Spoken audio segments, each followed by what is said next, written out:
wrestling fans. Are you ready? Yeah. Let me tell you something, brother. British Wrestling's very own Steve Saxon presents the iSax Wrestling Podcast. It's just one more platform for him to get his shit in.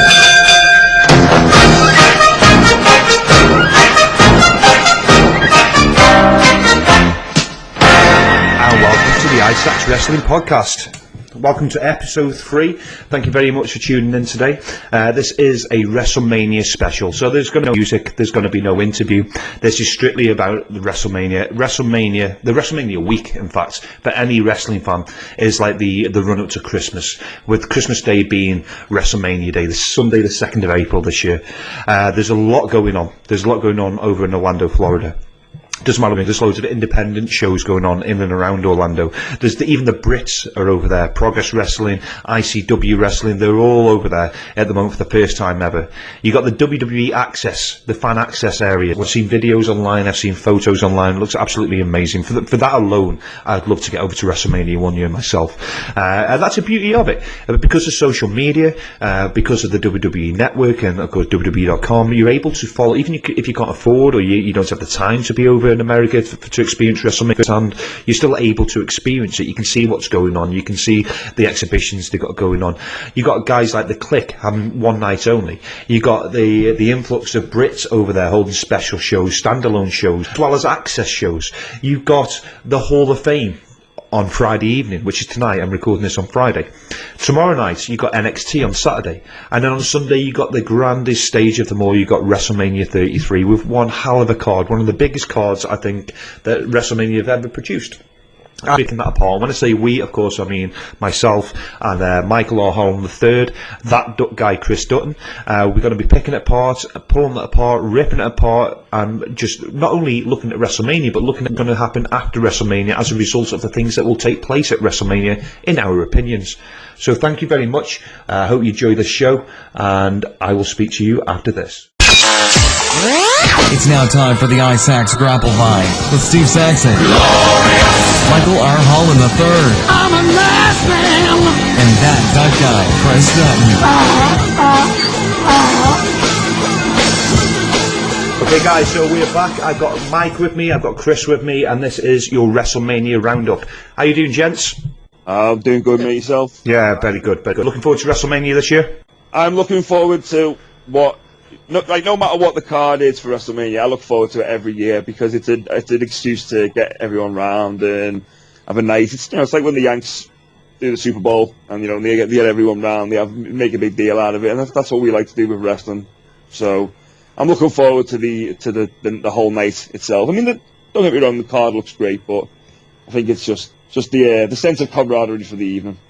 Yeah, for me, it's the next few nights are going to be absolutely. I mean, good in the sense I get to watch loads of wrestling, but for tonight I'm going to stay up and watch the Hall of Fame. Tomorrow night it's NXT, Sunday WrestleMania, and then out of pure tradition I have to stay up for Raw and SmackDown as well because now SmackDown's live. So I'm going to get no sleep over the next few nights, but it is my favourite weekend of the year. I absolutely cannot wait to watch WrestleMania this year. It's absolutely stacked. Yeah, I mean, I think that's generally what everybody's up to. I mean, I spoke to Brian Elliott from FSM the other day. I've got him booked in for an interview for this podcast. And I asked him if he'd be available on Wednesday, and he was like, dude, no chance. He said that was like 5 nights in a row that I'm getting no sleep. So I completely forgot about that. But I'm going to be enjoying it for the next 3 nights at least. I've got no kids this weekend. So tonight, just like you, Chris, it is Friday. We are recording this on the Friday before WrestleMania. This podcast should be out on Sunday, just a few hours before WrestleMania. So hopefully people will tune in and listen and get all hyped up, ready for the big events. But I'll be watching the Hall of Fame tonight, certainly. Tomorrow, I will make an effort to watch NXT, and certainly I'll be watching it on Sunday night. Guys, there's a lot to cover, a hell of a lot to cover. This is one hell of a card, a monster of a card, which good, bad, whatever, but we're going to go through it all and pick it apart. So let's start on the pre-show, shall we? Now, the pre-show this year it's pretty good. It's pretty damn good. They've got 3 matches announced for it. You got the Andre the Giant Memorial Battle Royal. You got the SmackDown Women's title match, and you got the Cruiserweight title match. So let's start off with the Battle Royal, the Andre the Giant Memorial Battle Royal. Guys, Tom, give me your take on this. What are you thinking about this? Obviously, this is now become... It started off as something great. It started off as a nod to the late great Andre the Giant, and now it's just become one of those matches where all the stragglers that haven't got matches booked on the main card get thrown in this. Basically, everybody gets a payday. Oh yeah, maybe it's just a traditionalist in me, but I really like the Battle Royal. I think it's great that it's an opportunity to get everyone on WrestleMania. You might, they're not going to get the WrestleMania moment, or probably not going to get a proper WrestleMania payday for it, but they're on the show. It's the biggest show of the year. It's an excuse to get some new gear made. I like it. I like the Rumble. I figured well, not the Rumble, sorry, the Battle Royal, but that's probably why, because I love the Rumble. I love any Battle Royals. I think they're great. It's just, yeah. I agree. I think it's a good standing match on the card now. It should be there every year because it means that at least everyone's gonna be on the show. And no matter if you're a fan of Bray Wyatt or a fan of Titus O'Neil, you're gonna get to see them at WrestleMania because they're gonna be, they'll be there somewhere. For me, it's almost kind of taken the place of the Money in the Bank ladder match, because that was kind of the match years ago where it would be like, what are these 7 or 8 guys doing or not doing, and we'll chuck them in the Money in the Bank ladder match, and you get like a mix of people in it. But obviously this is on a much larger scale. It's like, how many guys? There's 20 guys, 30 guys? I think it's 30 guys. Is it 30? I thought it was 20 man Rumble. Okay. So obviously it is literally a case of, what have we got for these guys? Oh, we'll just throw them in there, give them a payday. But you'll see guys in this you've never seen in Money in the Bank ladder match. Like, we're going to see a Braun Strowman. I mean, you've never seen Money in the Bank. I mean, he's my... Before we go there, I mean, if I can just watch Braun Strowman just destroy guys, throwing them over the top, I'll be happy with that. It's pre-show match, it's not really a big deal. I mean, it's just something. It's just filler, isn't it? At the end of the day, it's just filler. So it'll be good. I like Battle Royals. Like I said, I get to watch Braun Strowman, who's one of my favourites at the moment, just smash guys, and I'm happy with that. So, do you think it's a little bit? I mean, obviously that's going to happen because it's got to happen. But I think it's a little bit predictable that Braun maybe actually will walk away the winner of this Battle Royal. I think so, but I can't really think of anyone else. Well, I mean, yeah, there's Sami Zayn, but Andre the Giant. You got the Big Show in there as well. To me, it's kind of like the stereotype that the big guy's gonna. I know Cesaro won the first one, but Big Show won it, and then Baron Corbin won it. It's like it's kind of stereotyping that a big guy is gonna win it, and he could do with the rub from it. I mean, there will be. There could be surprises. There's usually 1 or 2 surprises. We had Shaq in there last year, so there could be someone we don't know could turn up. You never know. You just don't know who's going to turn up. It's almost like a mini Royal Rumble in a sense. There will be 1 or 2 surprises I'm expecting, and it could be someone that's not even a worker. It could be a celebrity, a celebrity, as they say. It could be anyone. So it's just the unpredictability of it. So going on what you're saying about the big men. You said like Cesaro won the first one. You act like Cesaro's not a big man. He's a huge dude. I think most people forget that because of how. But still, he is a pretty big guy. But I mean, he's compared to your Sami Zayns that are in there. I mean, even compared to the likes of Apollo Crews that's been announced for Mojo Rawley, he's a big guy compared to them in stature. They're putting it over almost as a showcase for the big guy, because don't forget, to win that, he slammed Big Show out of the ring, so that's obviously like a massive feat of strength in itself. So to me, it's kind of like, I'm assuming that a big guy is going to win it, but I wouldn't be surprised if they threw a curveball in and had someone like a Sami Zayn go over and say. Sami Zayn is absolutely my pick. Absolutely my pick for this. I don't know, I feel like it's... he's one of the more obvious choices now, because he did the whole song and dance about him getting into the Battle Royal on Raw.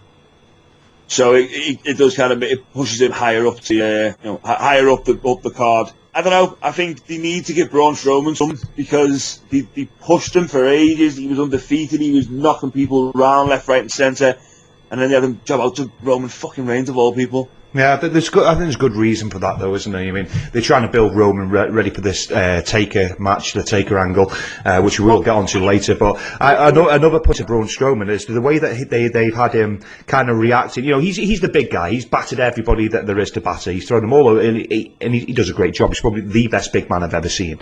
But on the last couple of times when he's kind of come nose to nose with the Undertaker, you've seen a different side to Braun Strowman. He's backed away. He's shown a little bit of fear. But then on the flip side, you've got somebody that's half the size of him, in Roman Reigns, who's standing up to the Undertaker and saying, no, this is my yard now. So I think Braun could do with this rub, absolutely, because he puts him back in that position of, no, he is the big fucker there. He's the dangerous one. He's the one that can cause damage, and he goes out there to win matches. So he is the obvious choice for everybody, I think. Is he going to win it? I think he probably will, but I would like to see Sami Zayn. So I'm going to go with Sami Zayn for this one. Okay, well, let's move on to the next pre-show match, which I'm going to throw over to you two guys because I don't know a great deal about this one. You'll love this one, Mike. It's the SmackDown Women's Title match. Hey! Okay, Yeah. I know recently or this past week on the last SmackDown, it was changed from a kind of an open invitational to a is it a 6-pack challenge that it is now? Yeah, it's 6-pack challenge. It's, that's all I know. It's Alexa Bliss, Becky Lynch, Naomi, Natalya, Mickey James, and who am I forgetting? No, hang on. Carmella. Here we go. Boom, did it. And I don't care about this match in the slightest. Why don't you care about it? Why don't you care about it? To be honest, actually, this one I'm kidding. The Raw Women's title, I couldn't care less about. I've seen 3 out of the 4 of them wrestle each other countless times. I'm not really interested. The SmackDown Women's one, on the other hand, it's interesting. I like the multi, the more the merrier in these kind of matches. There's always something a bit more interesting. There's always something more you can do with it. I think, I think that the SmackDown Women's match could be really good. There's rumours that he might enter a few more people into it. I kind of hope they don't, because these are the 6 women who've been basically the SmackDown Women's division, and the attention should be on them, because the women's matches on SmackDown are continuously fantastic. To be fair, with the exception of Carmella, when you actually look at who's in that match, you've got Mickey James, Natalya, Alexa Bliss, Becky Lynch, and Naomi. There's a hell of a lot of talent in there. To give SmackDown credit, there is a lot of talent in that match, and at least it's not just going to be some kind of 2-minute throwaway 6-man tag. They're actually going for the 6-pack. It's elimination. It's not it's just a regular 6-pack challenge. Oh no, because the Raw match is elimination. Yeah. Okay. That's right. So at least there's an opportunity for it to just not be like a 2-minute throwaway match. There is potential there for something good, and with the exception of possibly Carmella, who is better than she was a while ago, you got some good talent in there. Oh, I totally agree. I mean, this will be the best women's match on the show, in my opinion. Yeah, I agree, and it's different. It's not like you say. We've seen the same women on Raw wrestle each other for the past couple of years now, and it's just kind of getting a bit stale. But at least this is something different. Yeah. So can I ask, guys? Well, I mean, I'm not an avid follower of the women's divisions. I respect what they're doing. I appreciate that they've really, pushed themselves over the last few years, and they are kind of considered on a more of an even keel than the blokes now.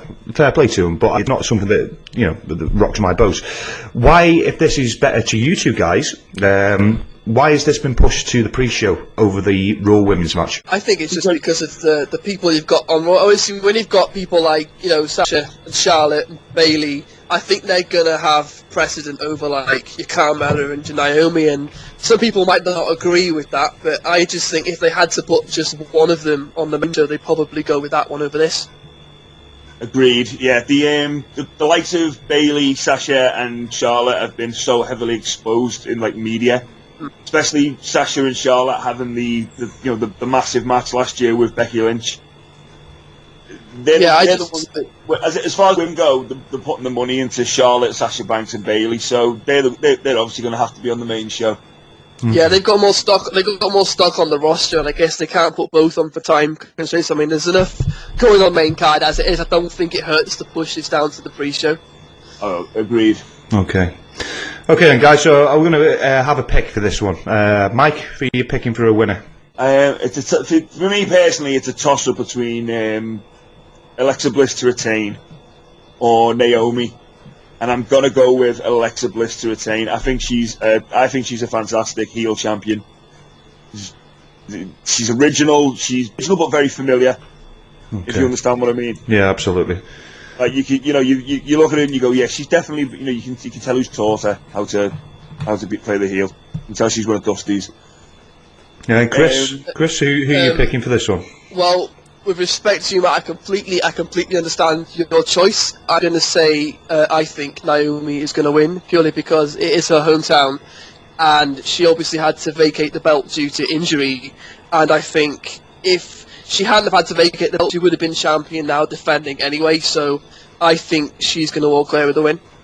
Yeah, I agree with you. Like I said, I don't know a lot about this. I am aware, and I did see when Naomi had to give up the title because of injury, which, in hindsight now, it wasn't that many weeks ago, was it? And she probably could have competed underneath the 30-day rule and still been at WrestleMania. But on that basis, yeah, I agree with you, Chris. I'm going to go with a Naomi win for this one. Okay, guys, so we're going to move on to the next one, which is the Cruiserweight title match, which has been in the pre-show. We got Neville, the defending champion, against Austin Aries. Now, this match, I'm looking forward to. I'm really looking forward to this one. Oh yeah, completely agree with you on that one. This is a match that 5 years ago could have been on any independent show, and it would have blown the roof off the place. And I think it's a good match to have on early. Maybe I personally would have had it open the show, like the main show, rather than have it on the pre-show. But to me, like this is gonna blow the roof off the place. This one, Austin Aries, absolutely fantastic, talented. He's definitely found his place now in WWE. And Neville, I'll admit, I was one of the people who had lost a lot of interest in Neville, probably due to him not being on TV that much. But I just lost all interest, and I think he lost a lot of steam. And he's not been as entertaining as he is, as he is right now. Right now, the most entertaining he's ever been. The heel gimmick certainly suits him. He suits being a heel. When he was a face, I would have probably argued against that and said, "Nah, he's the obvious face. Look at him. Look how he looks. Look at the size of him. And his whole repertoire of moves are very facey. But the way that he's turned it around it's amazing." And Austin Aries, I think the best thing that's ever happened to Austin Aries in his career is he got injured. And by getting injured, he managed to get his voiceover on the 205 commentary desk. And does he do SmackDown as well, or did he do SmackDown? Oh no, he just did 205. Was it just 205? Yeah, well there you go. And I think being able to have that presence and having his voice heard continuously every week has really helped him, and the fans have obviously got behind him, and there's a lot of hype going into this match. This match, for me, I understand why they put it on the pre-show. I completely get that, but this for me could have been easily on the main card for the night. It's just one of those matches where it's like I could really care less who wins, because it's just going to be absolutely a phenomenal match in itself. You see that you think that Austin Aries getting injured was the best thing that happened to him. Well, I think that Neville being a heel, having this run with this belt, is the best thing that's ever happened to him. However, if I was going to say who I think should actually win this match, this might be controversial. I kind of think that Neville needs to keep that belt. In my opinion, honest opinion, Austin Aries is above that Cruiserweight title. I think Austin Aries would be a better fit going for, say, the IC belt or the US belt, or maybe even like the world title. I think that the Cruiserweight title is kind of in a way below Austin Aries. I think he's at that level of a superstar, of a wrestler, where he could believably compete for a higher up title. So I think, yeah. As much as I agree with you about the position of Austin Aries, I don't think that will happen in WWE. And I'll tell you why. I don't think it will. I don't think it will, but I think that it should. I think that he could still win the Cruiserweight title and still go on to do all those things you just said. There's nothing stopping him winning that Cruiserweight title, and then when he either drops it or even vacates it, he says, no, I'm not here to win Cruiserweight titles, I win world titles, this kind of thing, blah, blah, blah. It doesn't really... Either way, he could still get onto the main... They could still put him on the main roster at some point soon, and he'd still get over. He'd still be super over, it'd still work. I'd like to see Austin Aries win the belt, just because I'm an Austin Aries fan. I think he should win stuff. Do you think a lot of this is to do with the injury, obviously, finding something for him to do whilst he was injured, keeping him relevant, which worked, but also because having somebody like Austin Aries, and also Neville, who came into 205, after it was started, do you think they'd put these two guys in there just to make it more legitimate? To put more focus on the brand of 205 because of who they are, as opposed to putting them in there because of their actual weight, because of their status within WWE and the wrestling community. They put them there because they needed them to make this 205 Live legitimate. There's obviously got to be a degree of that there,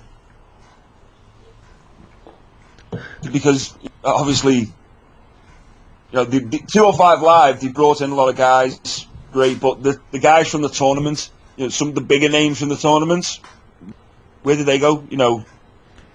Zack Sabre Jr. didn't take a contract. and Kota Ibushi as well. Kota Ibushi also didn't take a contract, and these were two of the bigger names hyped up for the tournament.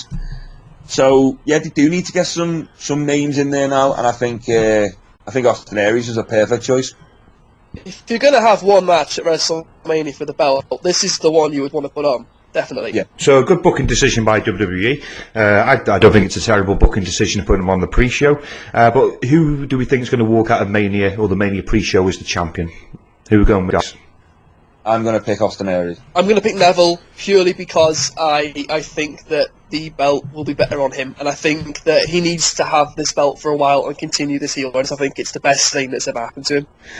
Okay, I'm going to go with Austin Aries for this one as well, just because I think with the push that he's been getting and because of the amount of time he spent away from the ring, that this will really help him, help his character. And I also think that it'll be more fun to see Neville chasing that title back than it would be to see Austin Aries losing an opportunity to get the title and then trying to chase it again. And as you're saying, then there's not enough stars in 205 at the moment to put somebody else straight in the place as the number one contender, against Neville. I think we're going to see back and forth between Austin Aries and Neville for a couple of views at least. So on that basis, I'm going to go with Austin Aries as well. Right, guys, that's the pre-show out of the way.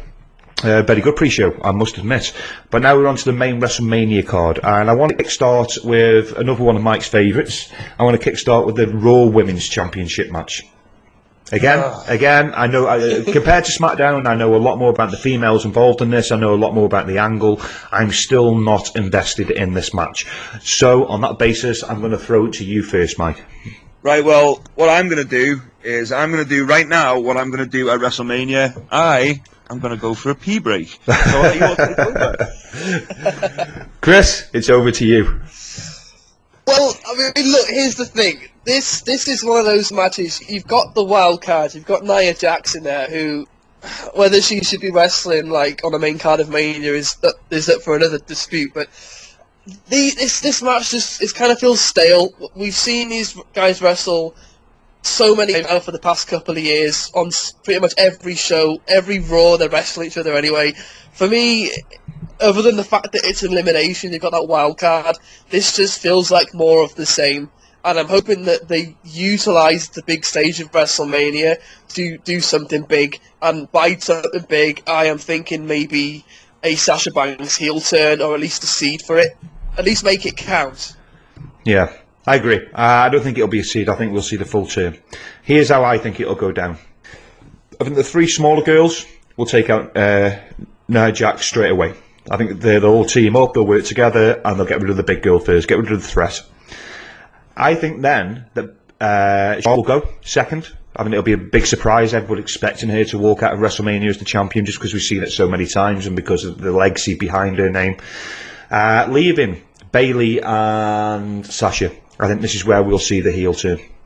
One way or another. Either Bayley will go over and retain, and then we'll see nasty side to Sasha and she'll turn, or we'll see Sasha get dirty in order to win the title. That's my call on it. Ultimately, I've had to choose between the two different angles, the two different finishes. I think I'm going to go with a Sasha win on this. A Sasha win and a Sasha turn. I completely agree with that theory. That is exactly what I would have happen. And don't get me wrong, the match will probably be fine. It'll probably be a really good match. But I want to see a Sasha Banks, because to me Sasha Banks was 1,000 times better as a heel.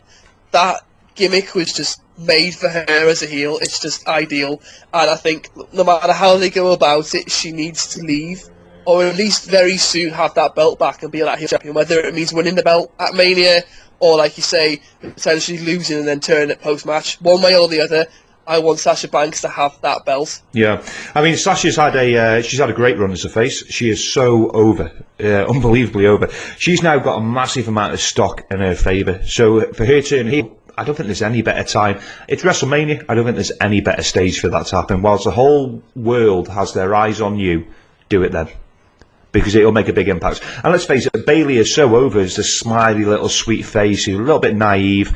She'll get that ultimate face simply. Since we're giving predictions, I'm going to go with Nia Jax, just because. Wow. If I'm wrong, it won't be surprising. But if I'm right, I called that shit. You called that shit. I think the wrestling community, the wrestling world, will be up in arms if Nia Jax walks out of there as champion. But it's WrestleMania. That's what WrestleMania is all about. It's all about controversy, isn't it? You know. So, Chris, are you going with the Sasha win here then, based on what you just said? It's good for me. It's going to be Bailey or Sasha, and I'm going to go with Sasha just because, to me, purely on my opinion, Bailey is one of those characters like a Sami Zayn, the way. You know, she doesn't need to have that belt. She's going to have the fans behind her. She's going to have their sympathy no matter what she does. So, for me, if I had to pick one, Sasha's going to leave with the belt. Yeah, once again, I'm with you. Sasha is my winner of this one. Like I said, I don't want to see her walk out there as champion. I want to see her walk out as a heel. Because for me, Bailey, she doesn't convince me. She's not a convincing, for me, wrestler. She's not a convincing wrestler at all. Certainly not a convincing champion. She's filling the gap at the moment. So that's the way I feel it's going. So, yeah, I'm going to go with Sasha with this one. Right, guys. Oh, sorry. Me and The Rock are choosing Nia Jax. Okay. That's cool. You and The Rock. Okay. The next match. The SmackDown match. The Intercontinental title match. The champion, Dean Ambrose, against Baron Corbin.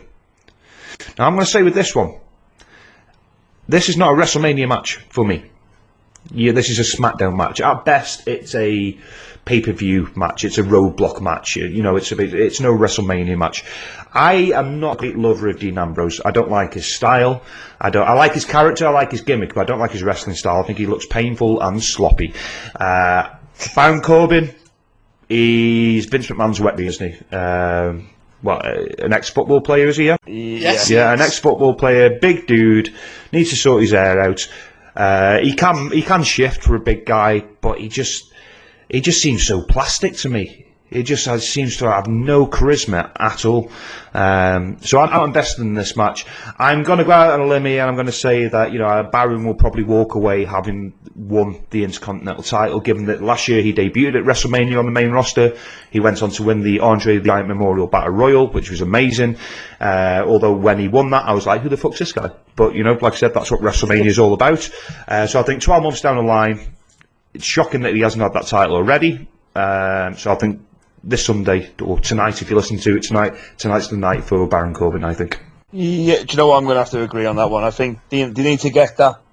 Basically, if Bray Wyatt retains, which we'll obviously talk about later on, they're going to need opponents for Bray Wyatt, and they're going to need to put that Intercontinental title back to where it is, which is the mid-card.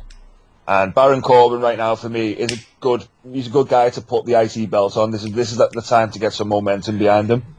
And Dean Ambrose doesn't need it. Dean Ambrose should be one of these guys who's trying to work either Wyatt or Randy Orton for the main strap. No, he shouldn't. He's been the world champ, and then they've dropped him back down because he was shit. I wouldn't say he was shit. I just think, I don't know. He never really. I don't think Dean Ambrose should be a babyface. I get it. He's like, I don't give a shit, and people like it. But for me, no. Dean Ambrose should be what John Moxley was on the Indies. I think Dean Ambrose is a face. I agree with everything you just said there, Mike. I think he's a face because the only thing that I find entertaining about Dean Ambrose is his sense of humour. That's it. Yeah. He would lose that sense of humour if he was a heel. He'd still keep it, an element of that sense of humour, but he wouldn't be the same. And for me, that's the only appealing point for Dean Ambrose. So what you're saying then, Mike, is that you expect Dean to go back up to that, top tier, up to the main event, chasing the main title, yeah? I think that's logically where this is going to go. They need guys to, AJ Styles shouldn't be constantly in the title picture losing, which is what I feel like they'll do with him. If they're going to if he's going to be a winner, let him win. Let him take the strap off one of them and run with the belts. But then again, you still need baby faces to feed to him. So something that we do have to remember, though, Mike and Chris, is we are throwing all these predictions out, not just for WrestleMania, man. We're throwing these predictions out about what's going to be happening after WrestleMania with certain guys. Yeah. Don't forget, there's the draft coming up. Yeah. Anything can happen. Literally anything can happen in WWE. Except for CM Punk. Never say never. Well, I'll say lawsuit, though.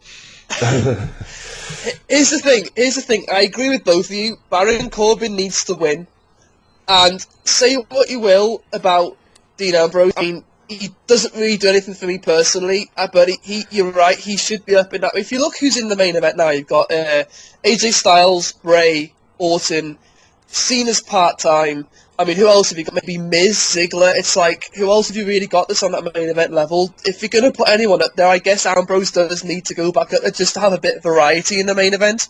And he doesn't need that belt, like you both say, but Baron Corbin does need something, because he won the Battle Royal last year, but sure, someone else is going to win it this year. And he's not going to be, winner of the Wonder Battle Royal. Someone else is going to have that moniker, so give him the belt, give him something, because Baron Corbin, to me, yeah, he's not my favourite wrestler, but he's come on leaps and bounds from where he was last year. The past 12 months have been great for him, and I think this belt is the next level for him. But you're right, it does need to stay in the mid-card, and Baron Corbin's certainly not ready for the main event. But Dean Ambrose, I would say, should probably, whether you like him or not, he should probably be up there. Yeah, so at least Dean Ambrose has experience in working the main event. He does undoubtedly have the fan following. He does, whether we like him or not. Yeah. Ultimately, the fans do like him, so...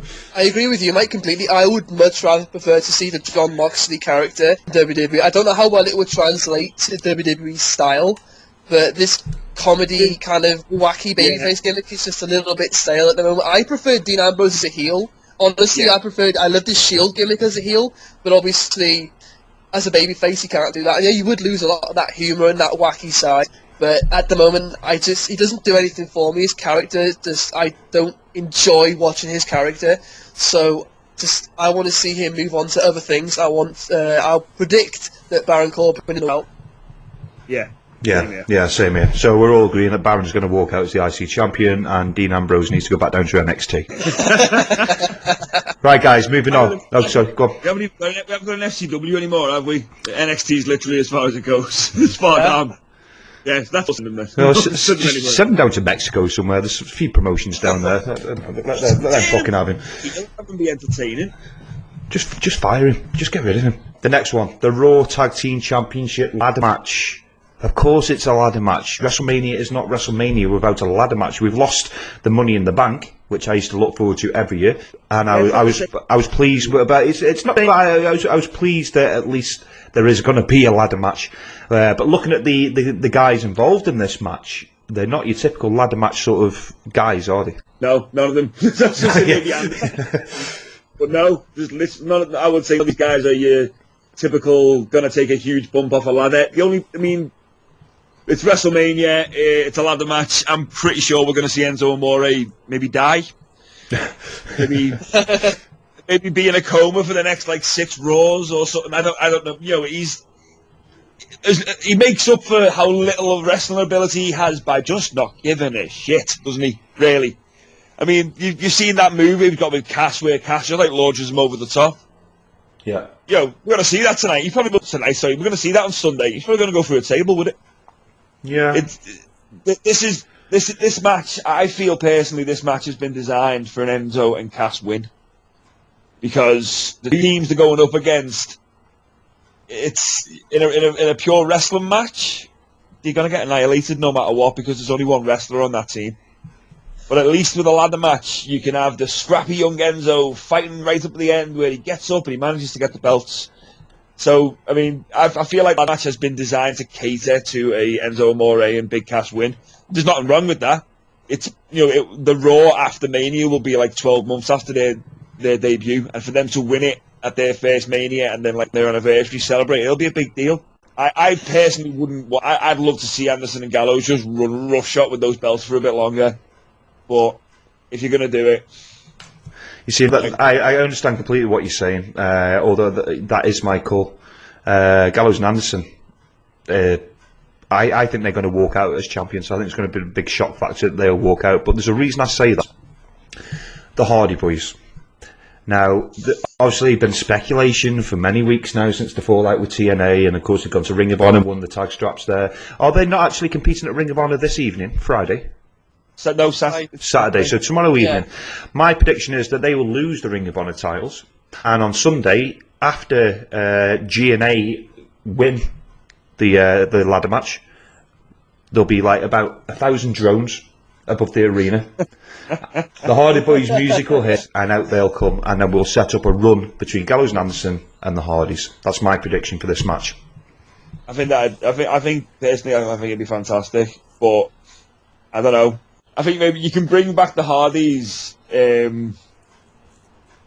No, actually, I like your idea more. I know what you mean. You can bring back the Hardys anytime, can't you? Because they are relevant. Once again, they've made themselves relevant.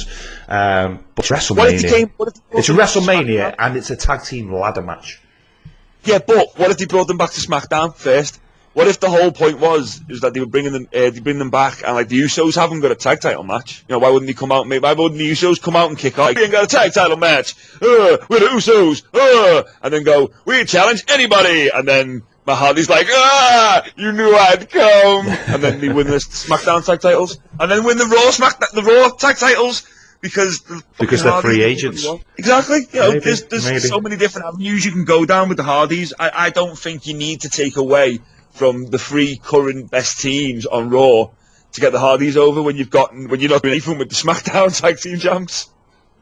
Yeah, but it's WWE. They always seem to favour Raw. I mean, prime example, the Raw Women's title match is on the main card. The SmackDown's women's match is on the pre-show.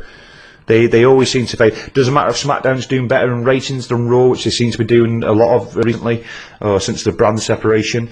Because for me personally, they're putting on a much better show, an actual wrestling show. There's less talking and more action, and they've got better workers on that brand, in my opinion. Yet they still treat Raw and still refer to Raw as the flagship show. So, I don't know, anything could happen. But me personally, that's what I'd like to see happen, so that's what I'm going to call. I'm going to call that Gallows and Anderson retain. Enzo and Cass will get the shit in. They'll make all the big WrestleMania moments because they are perfectly suited for this style match. But then I think we are going to see the Hardy Boys turning up. That's my call. What's your call? Mike, are you going with Enzo and Cass on the basis of what you've just said? On the basis of what I've just said, I think with Enzo and Cass. Okay. And Christopher? Well, you know, just not just because I want to be different, because this is the wild card match, and this is, I think this is going to be the surprise match of the night. I think we're going to see more action in this match than you guys are giving it credit for, because initially you think, why is this a ladder match in the first place? I mean, if you were going to have a ladder match at WrestleMania, I would have given it to like Neville and Austin Aries. I think they could do a lot more with it. But I think we're going to see a lot of stuff involving the ladder you wouldn't expect. I think Arrow's going to do some mental stuff with that ladder.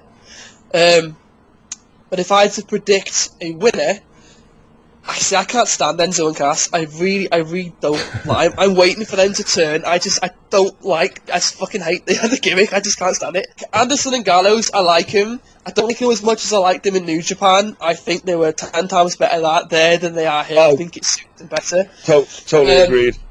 But I fucking love Cesaro and Sheamus. They are my favourite tag team. A good tag team. What a call that was to put those two guys together. Who would have thought it when they first put them together? But they work so well together. I love it when they first put them together. We all, and I don't care what anyone says, we all complained. Yeah. We all said this makes no sense. It was basically we've got nothing for Cesaro, we've got nothing for Sheamus. Let's put them together. That's what it was, and it just worked out. Of course, they made it work. It was a lazy booking decision on behalf of WWE. That those guys went out there because they are professionals. That's why they both to be in the main title shot, individually, is because they're so professional. They made it work, and now they are so fucking over. It's unbelievable. As far as my prediction, I don't think we're going to see a Hardy appearance at Mania. If anything, I think we'll see it on Raw the next night.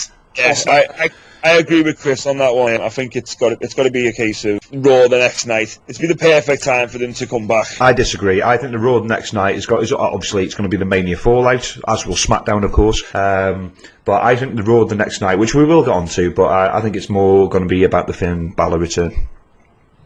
But we'll move on to that. We'll move on to that afterwards. So for predictions for this, then, so you're going with Mike. You're going with Enzo and Cass. I'm going with Gallows and Anderson. What about you, Chris? I think we're going to see a lot of crazy shit, and I think we're going to see Cesaro and Sheamus walking out with the belts. And that's not just because I want to be different to you guys. I genuinely think that I want them to win. Chris, you don't need to say this just to be different. You're completely different to us anyway. You don't need that. Yeah, Chris. Okay? We know who you are. Yeah, we know the list that you're on. Right, guys, moving on. So from the Raw Tag Team Ladder match over to the SmackDown Mixed Tag Team. John Cena and Nikki Bella against The Miz and Maurice. I love The Miz. I love The Miz. Words I never thought I would say. Yes, and I'm completely with you with that one. Yeah. At the minute, I absolutely love The Miz.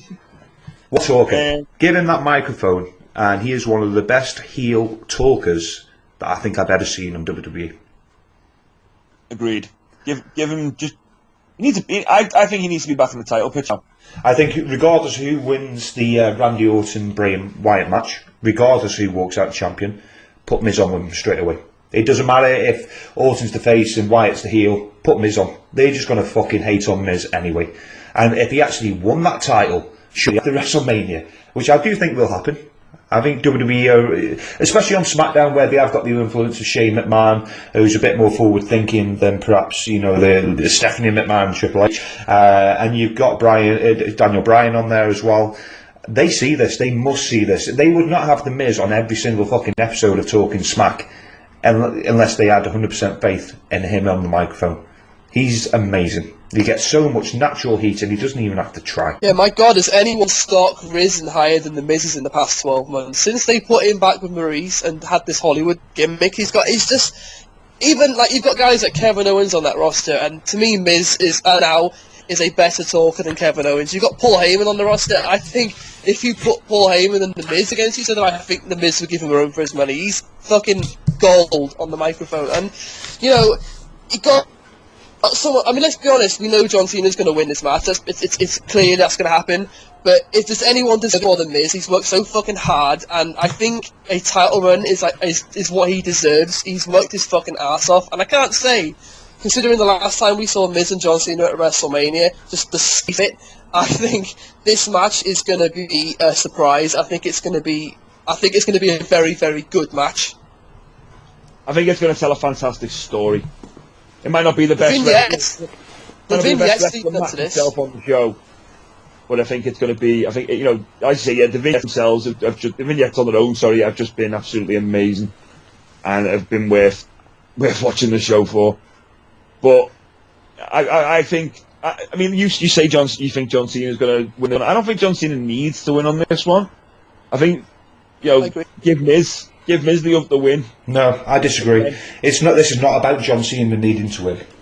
For me, this is about the Miz needing to lose, because then it gives the Miz something then to desperately cling on to. As great as John Cena is, 16-time world champion, the face of WWE for the past 10 plus years. This means that over the next 12 months, when Miz hopefully does get that world title, that watching next year's WrestleMania main event, John Cena against the Miz all over again, several years down the line. 12 months of build, and then because then the Miz, once he's got that title, he can throw it in the face of John Cena. 16 times or not, it doesn't matter. What matters is right now, and right now, I'm the champion. I don't think this is not about. For me, this isn't about John Cena.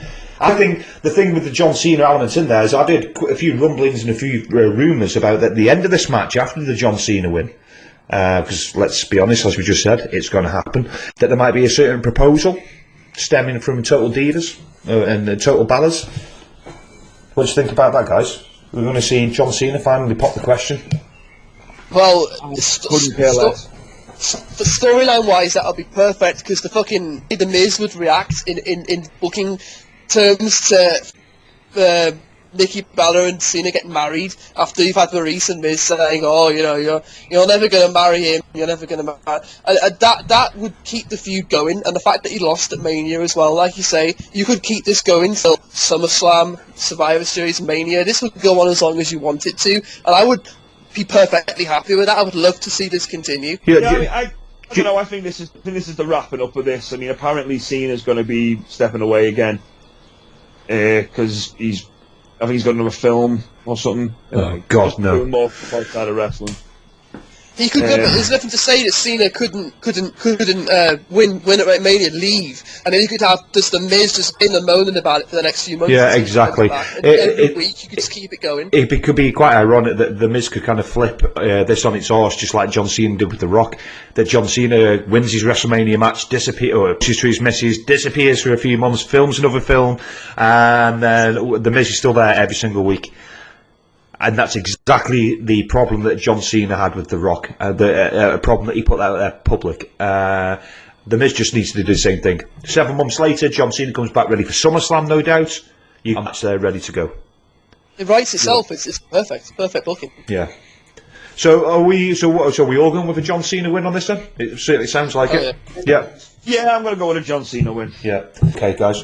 Right, moving on. The next one. Now, this one I am really looking forward to, whereas a lot of people are not. It's AJ Styles against Shane McMahon. I'm going to throw it straight out to you guys. Chris, what are your thoughts on this one? Look, everyone's giving this match a lot of shit, and I don't think it's deserved, because all I've heard negatively is look back at his match with Taker from last year, Shane's match in the cell, and yeah, I agree, it wasn't the best match, and when it was only in a cell, so he could jump off it, let's be honest. But to people who are negative about the match, I look on the positive side, and I think, well, look what happens when... And yes, I know it's 15 years later, but look what happens when you put in Shane McMahon in with a guy like a Kurt Angle, someone that can move, someone that can bump, someone that can flip around for him and bump around Shane. I just think that AJ Styles, as a wrestler, will be competent enough to put on a thrilling match with Shane, and yeah, it might need... It hasn't got the smoke and mirrors that we're used to seeing in the Shane McMahon matches, but I don't think it needs it. I think AJ's talent on its own will be enough to get this match over, and I think this match is going to be a lot better than people are giving it credit for. Yeah, Chris, I'm gonna agree with you to an extent on that one, only because it's AJ Styles. Anyone else going there in a straight one-on-one match with Shane McMahon is going to struggle. Shane McMahon hasn't been in a straight one-on-one match, I'm pretty sure, since he faced X-Pac for the European title, and back then he still had the likes of the corporation backing him. Yeah. That's it. Shane McMahon has never been. I love Shane McMahon. Don't get me wrong. He was one of my favourites as a kid because he wasn't a wrestler. He was a guy who loved wrestling, but clearly wasn't a wrestler. Didn't dress like a wrestler. Didn't wrestle like a wrestler. But there was something that just entertained. That's your gimmick, that, Mike. It is my gimmick. He's a daredevil. Yeah, exactly. He's an adrenaline junkie. You can't tell me, though, that Shane McMahon's going to go into this match. He seems to emphasise a bit too much that, hold on, this is not a Hell in a Cell, it's not a street fight, this is a straight one-on-one singles match. You can't tell me that you don't expect that there's going to be something. There's going to be a big Shane O'Mac move. You know what? I'm sick and tired of seeing that elbow drop from the top. Hey, it's impressive. It's impressive, and it's fucking dangerous. I cringe every time he hits it. I don't want to see it again. I've seen it so many. We saw it a couple of weeks ago on SmackDown. I don't want to see it again. If he's going to do something, which I believe that he is going to, I want to see something different. I want to see something bigger and more dangerous. And do you know what I think it's going to be? Have you seen that big roller coaster ride that they're erecting for the main stage on the edge of the building? How high up that is? Yeah, I've seen how high it's up. I'm not saying he has to go right to the top if he wants to. That'd be pretty cool. I think we'll see that come into play. I think that's a spot that's been built for this match. We know he's not above sacrificing himself for our entertainment, so I can totally see it. But why is this match not like a street fight? He put his head through a car windscreen. Why is this not a street fight? It's written itself. I can't understand why it's a regular one-on-one match. And also, it's a Shane McMahon match. Exactly.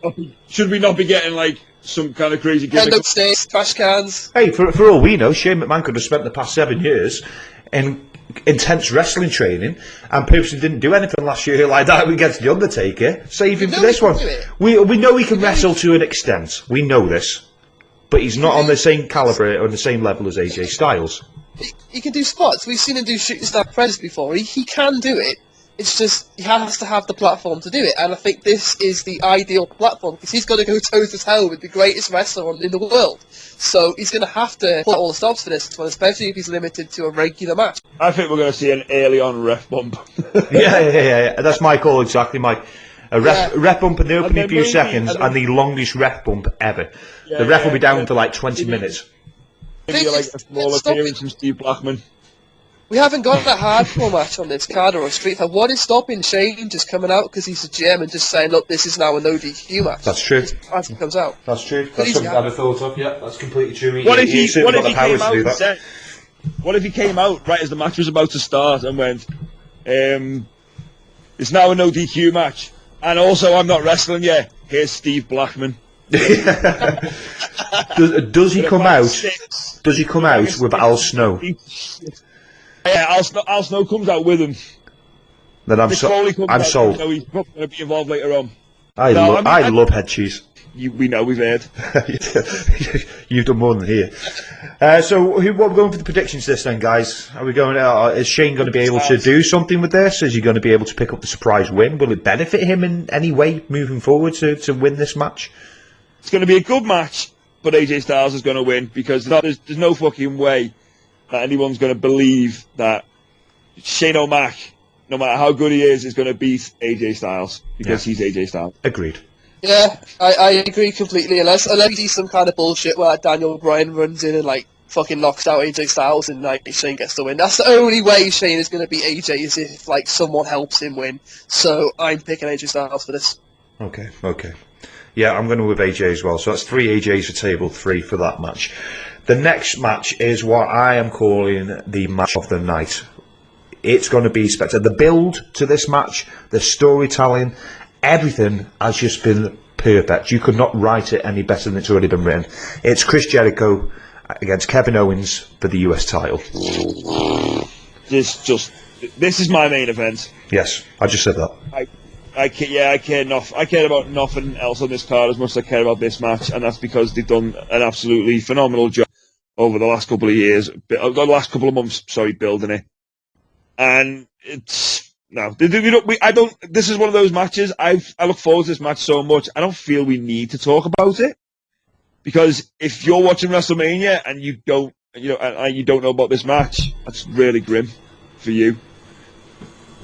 This is the match that should have sold any wrestling fan on watching WrestleMania this year. The others like Goldberg and Lesnar and Undertaker being on the show and wrestling. These are the things that get like dragged out every WrestleMania. But for an actual wrestling fan, Kevin Owens versus Chris Jericho is the story that everyone's following going into WrestleMania, and it's gonna be phenomenal. It's gonna be the best.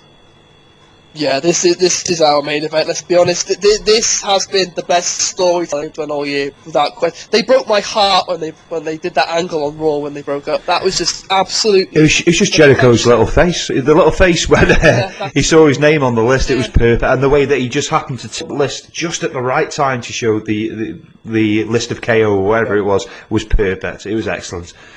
Do you think we're going to see a Samoa Joe? Because obviously Samoa Joe, we've not spoken about him yet, but he's not actually booked on this show, which is absolutely shocking.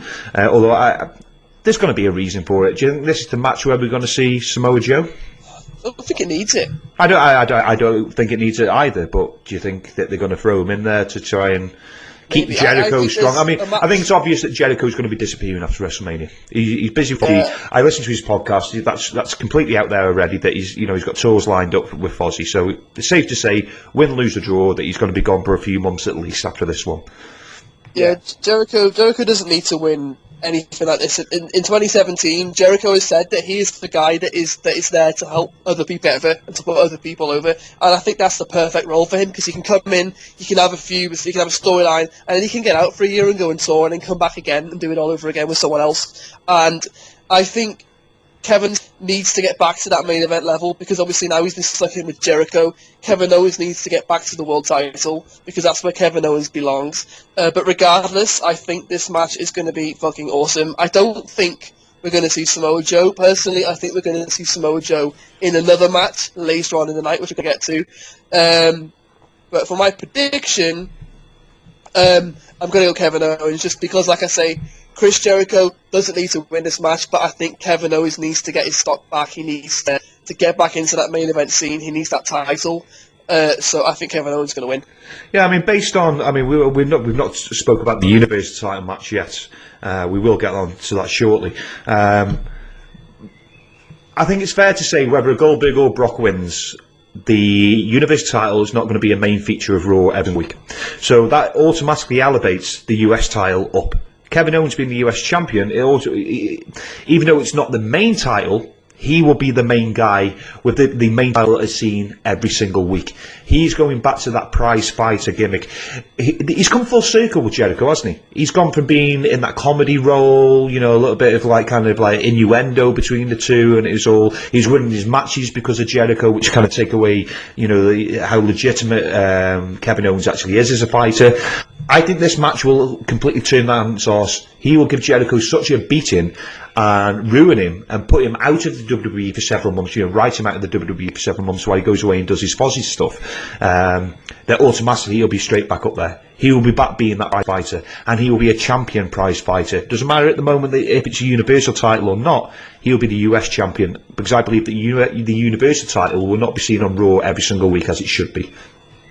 Yeah. Mike, I know you'll relate to this. For me, this is when Kevin Owens is at his best. This has, to me, I see a lot of the same between this and him and El Generico in ROH. I'm seeing a lot of similarities between the two. And this is when, for me, I don't know if you but this is, for me, when we see the absolute best of Kevin Owens, is when he puts into situations like this, when he's the jealous partner, who just, I think this is the best use for him, isn't it? I mean, Mike, do you agree with that?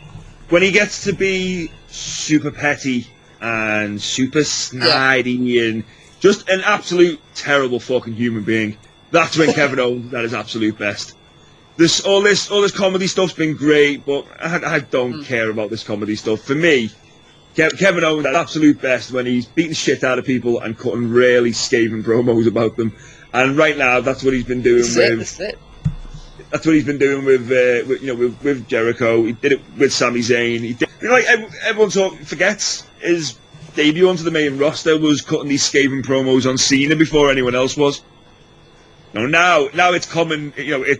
As Cena said a couple of weeks back, it's common now to just start slagging him off because he can't work. Well, the first person to do it, other than CM Punk, was Kevin Owens. He was the perfect guy to bring in. No, that's not true. The first person to do it was Triple H. Back when Triple H was clean shaven and a world champion, I remember him cutting the promo in the ring, and it was like Warrior moments. I remember seeing the Ultimate Warrior as a kid and thinking he was excellent. Hulk Hogan was my favourite, but Warrior was excellent. It was only when they brought out the Self-Destruction of the Ultimate Warrior DVD and people started, workers started talking about how terrible it really was. And then I went back and watched the same matches like WrestleMania 6, for example. I went back and watched it and thought, you know what, he's fucking shite. He knows like 4 moves at best, and they have they're half decent. Which is true, which is fair, but he had a great character and a great gimmick. Triple H went out there and said the same thing about John Cena having 5 moves or whatever it was. And it was at that point, you could literally see the entire audience going, 1, 2, 3. You know what? He's right. I don't like Triple H. He's a dick, but he's right about John Cena. Yeah. So, but I understand what you're saying, but on that basis, it was Triple H, and then CM Punk came out, and that's completely different. But then Kevin Owens coming out and doing it, and especially in the way that he does, he has such a we were saying before about Dean Ambrose and his sense of humour being the selling point for me, the only selling point. And you'd have to lose that for him to become a heel. I still stand by that statement. But with Kevin Owens, it's a little bit different. He's just such a sarcastic bastard that it is funny, but it's still really heelish. Some of the things he comes out, it really cuts close, you know what I mean? Kevin Owens, to me, he'll be another one of those guys that when they eventually... Because everyone turns heel and face nowadays. No one keeps... Well, obviously, apart from the exception of John Cena, but he is the exception to the rule. Everyone will turn at some point. And I feel when Owens turns, people are going to be so surprised how much they actually love him. Because he'll just make the fans love him really easily. I see him very much like an Austin character that when he does turn, exactly. that he is, he'll speak exactly the same. Nothing will change because it doesn't need to. No, I totally agree. So we all calling Kevin Owens walking out US title, yeah? Absolutely, yeah. Yeah, absolutely. Oh. Right, so we're going to move on to the next one. Now, this is the SmackDown main event, if you will. Obviously, we don't know what the WrestleMania is going to be. We haven't got a clue. I assume that we're all assuming that it's going to be Goldberg and Brock Lesnar. So we're going to talk about now the WWE Heavyweight Championship, the Randy Orton against Bray Wyatt match. What are your thoughts on this, guys? Mike? The build-up for this has been great. Went a little bit off track, in my opinion, when Randy Orton came out and was like, I'm not gonna win, I'm not gonna wrestle against you even though I won the Rumble, blah blah blah, and then just like 2 weeks later, fuck off, I was joking. I'm gonna burn down the wooden shack that was steel clad inside for some reason. Yeah. Which was never explained. Because we don't need to, because we're WWE. Master Architect. Yeah, hey, of course, that's what he is. But it's Seth Rollins' gimmick. Yeah, well, Bray Wyatt does everything better. Yeah, besties. But I mean, I think this match is going to be a great great match. The hype could have been done much better, but it'll be a good match. I hope for a Bray Wyatt win. And I think that's gonna be me my prediction as well. I mean, the winning the Royal Rumble has not been the guaranteed walking away with the belt like it used to be for many years now. And I just feel like Bray Wyatt should. I mean, I'm pretty sure most titles are going to change hands at WrestleMania this year. I feel like this will be the one that doesn't. Bray Wyatt will retain, and he'll probably carry on this feud with Orton for the next couple of pay-per-view SmackDown. But I think this is more the beginning of their feud over the belt rather than the end. So I feel like Wyatt needs to get the win on this one. Yeah, I completely agree. I was so proud for Bray to win that belt in the Elimination Chamber because he worked his fucking ass off to get it, let's be honest. Randy Orton, everyone, I mean, there's no question. We all know it was bollocks when he said, "Oh, I'm not gonna. I won the Rumble to win a wrestling." Of course you had. You wouldn't fucking win the Rumble and then not take up the opportunity. Obviously, I think the booking left a lot to be desired, but I am a fan of the story they've tried to tell with him joining the Wyatts and then turning on Bray and then I like what they're trying to do, but I think they kind of lost their way after the Rumble and we're just trying to fill time between now and the Mania.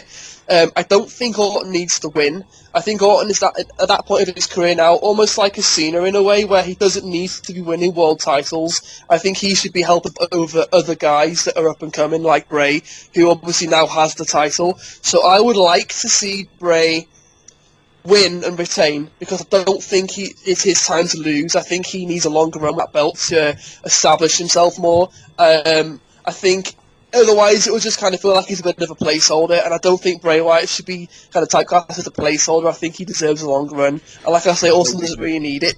So I would like to see this feud continue. I'd like to see it maybe go on, maybe next month have like some kind of gimmick match, maybe at Weapons or a cage or something like that, something different, give you something else, but let Bray keep the belt at least for the time being. Yeah, I'm kind of with you on that one. I mean, I've never... Randy Orton is a spectacular talent, and he's been around for donkey's years now, multi-time champion, but I've never really got into Randy Orton. Him winning the Rumble was a big surprise, which is not necessarily a bad thing. That's what you want for the Rumble, right? You want these surprise factors. I didn't even consider Randy Orton as a winner of them. But then, as you say, the whole storyline has been a bit mismatched. It's as if creative didn't really know what was going to happen. It was as if they had somebody else in mind for the WrestleMania spot against Bray, so they kind of kept Randy Orton in limbo a little bit. And what really spoiled it for me was last week's, the final episode of SmackDown. And you got this big, this video of Randy Orton at the Sister Abigail's burial spot or wherever it is, and he's got this metal staff and he's pounding it into the ground and he's saying he's taking all of her powers now. Bray's got fuck all. Fair enough, Bray sold it brilliantly. It was a little bit corny, a little bit cheesy, but that's allowed because it's wrestling. We needed another week of SmackDown, in my opinion, to show Bray Wyatt actually being a little bit vulnerable for a change, even as the champion. Shown that, that for the fans' perspective, that thing that bullshit that Randy Orton came out last week, it's obviously weird because this is not the Bray I'm used to. Now we're going into WrestleMania completely. Well, did it work? Didn't it work? What the fuck's going on here? It's just been, it has so much potential on paper, but when it's been played out over, the past several weeks on SmackDown, it just seems to be mishmash. And Randy Orton isn't the sort of character, for me, to portray that gothic side, if you like, that dark side of burning down a hut and then going in there the week later and sticking a staff in the ground and saying he's taking on the powers. That's a gimmick for the Undertaker, for fuck's sake, not Randy Orton. Randy Orton's gimmick, and this came to me the other day. I don't know if it's ever been said before and I've missed it, but Randy Orton's gimmick, he's basically a serial killer. Like, that is his gimmick. Basically a sociopath. So, to me, it's all kind of made sense if you look at that as his gimmick. His gimmick is, he's the babyface serial killer. He hangs around with other nutcases. Right, okay. No, I don't think that's ever been said before, Mike, in fairness. Well, I'm calling it right now. Randy Orton's gimmick is that he is a fucking serial killer. He was the legend killer, wasn't he? So yeah, now he's just killing everyone. He doesn't care anymore. Okay, guys. So, are you two pretty adamant that Bray Wyatt's going to walk out of WrestleMania as the champion? Here's what I'd like to see. I'd like to see Bray retain. I'd like to see this continue for a little bit longer, because I think there is more they can do here with this. I think they can take it a bit further. I'd like to see another match between the two, maybe some kind of gimmick or something. And then I would like to see Bray also retain that, and I would like to see Bray go on to wrestle AJ Styles to defend his belt. Because what we saw in Elimination Chamber, we had Bray and AJ Styles, and we had about 5 minutes, and it was fucking awesome. And I would love to see them have a 20-minute main event. So my prediction is Bray Wyatt. Yeah, I'd like to see that as well. Agreed. Yeah, I think it's pretty obvious that once AJ does go over on Shane McMahon, that he's going to call for that title shot that he did win an opportunity for, and it was taken away from him unfairly. I don't think it really matters that if Randy Orton wins, you've got your classic heel face. And Randy Orton against AJ Styles is going to be a classic match, a classic storyline. Of course, they're two great athletes. Yeah, and all they're going to do, these two guys are professionals, they're going to build on it, and it's going to get better and better. So I'd like to see that. But I want to see AJ Styles against Bray Wyatt a little bit more. And I don't want one of them to turn face. I don't want that. I want them to be as they are in the ring. They are both heels, but they're both so loved and respected by the fans. And I think the atmosphere in any arena where that's your main event will be fucking electric. So yeah, I'm going to go. Really, I kind of was going to go with the Randy Orton thing for the storyline basis, but I'm going to swap it up a little bit here, and I'm going to go with Bray Wyatt as well on this one. Okay. So we're all going for Bray. Yep. I am making notes of these guys. There will be a winner, there will be a loser, and there will be a I'll be Chris. the winner. Right, next up, we've got 3 matches left. 3 big matches, big-ass matches. So the first one I want to talk about is the dead man, The Undertaker, against the big dog, Roman Reigns, in the battle of whose yard is it really? Who owns that yard, guys? Probably the state of Florida, really, like, in this match. So are you going for a Florida win? I'm going the state of Florida will be the winner. No, if anything, the state of Florida will be the loser with this match. I don't know. This is one of those that not that I haven't got interest in it. I just, don't know. I could have happily seen Taker retire at 30. Interesting. That's very interesting, Mike. Because I agree with that. However, I think this match is essential, not for The Undertaker, just like the Miz and John Cena match isn't about the Miz winning. Sorry, it's not about John Cena winning, it's about the Miz losing. I think the idea of this match, it's set up for Roman Reigns. Not a heel turn. He doesn't need a heel turn. He's already had a heel turn. You've seen him on the last few weeks in Raw, the way he's acting. He's a heel. It doesn't matter who's if they're putting him on there in matches against other heels. That's irrelevant. Let's forget that. Just the way he's behaving, the way he's acting, the things he's saying. He's already a heel going into this match. We know he's going to get booed to fuck. It doesn't matter who. He could be on with anybody and still get booed, but he's on with The Undertaker, for fuck's sake. Yeah. He's going to get booed. This is the match where it's cemented that Roman Reigns will turn heel, he will cheat, and he will get a victory over The Undertaker by any means necessary. He will then carry that forward, and then he can be the one of 2 people to turn around and say, I beat The Undertaker at WrestleMania. Where the fuck's my title shot? You ask whose yard is it? Well, it was Undertaker's yard until he lost at WrestleMania 30 to Lesnar and the streak was broken. And to be honest, for me now, there's nothing at stake. There's no streak anymore, so the magic of Undertaker at WrestleMania, me, kind of isn't there anymore, because we see Undertaker more frequently than that anyway, at the moment. So for me, it's not such a big deal of having, the Undertaker can't lose at WrestleMania. Well, he's already lost, the streak's finished, so what's at stake? Why They should have stopped talking about that. Let Brock Lesnar have his big spiel for the 12 months or so that he broke the streak. Let him have that. He needed that. He broke it. I thought it was justified. I thought the right man did it. They shouldn't even be talking about the streak now. It should be a part of history. It's a legacy that he had. He lost, but he lost to the right person. Let's just drop it now, guys. Do you know what I mean? The best use of Taker now would literally be a catalyst for Roman, because let's be honest, we all know that Roman is, as I keep saying, the guy. We know he's the fucking future of that company, so just go all out. He's already a heel, people just don't know it yet. Have him do whatever kind of dirty tactics he needs to do, beat Undertaker, maybe even retire The Undertaker. Like I said, he doesn't need to win anymore. It's not important. Like you say, have him and Lesnar be the only two guys that have beaten The Undertaker at WrestleMania, and then maybe next year at WrestleMania we can have that rematch between Roman Reigns and Brock Lesnar. I mean, let's face it. Walking, and we're not going. I'm not going to go into great detail now because we're going to talk about it after. But Goldberg and Brock's walking in there being cheered by the fans. Make no mistake about it. The fans are cheering for Brock. They're booing Goldberg. In the Undertaker Reigns match, they walk in and cheering the Undertaker, and they're booing the fuck out of Roman Reigns. After WrestleMania, those two guys can then stand there face to face. I think that Brock will be the champion, and they say that we are the only two guys in history to beat the Undertaker at WrestleMania in what was his yard.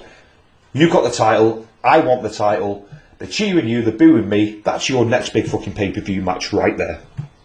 What I'd love to see, I would love to see Lesnar beat Goldberg and keep that belt for a whole year until next year's WrestleMania. You can even have the standoff tomorrow, like he did on Raw, between Lesnar and Roman Reigns. So, let's fight. We're the only two guys to beat him. But have Lesnar be that champion for a whole year, and then that match is for that title. And it made perfect sense, wasn't it? The two guys that have beaten The Undertaker on his show on WrestleMania, a year later, then face each other. Who really is the best of the best then? That's what it'll come down to. So, based on that purely alone, I'm going to predict that Roman Reigns is going to win, and maybe even is going to retire The Undertaker at WrestleMania. That's a bold statement. That's a bold statement. I don't think that this is the. I think it's a perfect match for this year's WrestleMania to set up Roman Reigns for the next 12 months, or maybe even set him up for the rest of his career. But I don't think it's the Undertaker's final farewell. I think when the Undertaker goes, it doesn't matter. It doesn't matter. I think when the Undertaker's going to go, that this is most definitely his final year. Because apparently, according to the reports, he's pretty much said it for the past 10 years. But he keeps getting convinced to come back for the payday, one last match, and he does look in good shape. Though he does look good. He may not act it, but he looks good. I thought 30 was the end for Taker. He just looked so ill at the time, and just the way they had him just leave after that match, that would have been the perfect time for him to just walk away. But but I see it more if when the Undertaker's going to walk, he's going to be on with somebody like John Cena. Yeah, but someone like John Cena needs to be the guy that retired The Undertaker at his stage in his career. Because John Cena's now the guy You could have said the same thing about Shawn Michaels and Ric Flair. You could have said the same thing about Undertaker and Shawn Michaels. Roman Reigns is going to be the face of that company, whether we like it or not. So I think just having him be the guy to retire someone like The Undertaker would just raise his stock that extra bit more, because he's the guy that they're going to be investing all their time to for the foreseeable future. Well, I don't know. It's at the end of the day, we don't book that shit. I don't book that shit, so we don't know what's going to happen. If I did book it, Barry Horowitz would be in the main event somewhere. So, we're all going for a Roman Reigns win then, yeah? No. You're not? No. Okay, Mike. No, I'm not going to go. I mean, what we've all talked about, that makes loads of sense.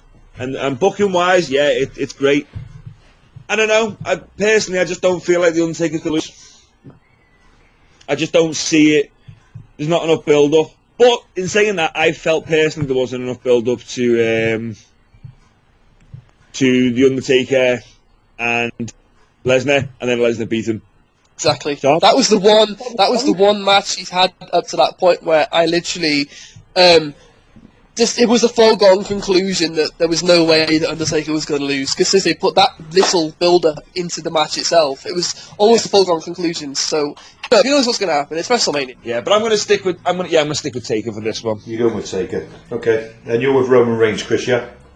Yeah. Okay.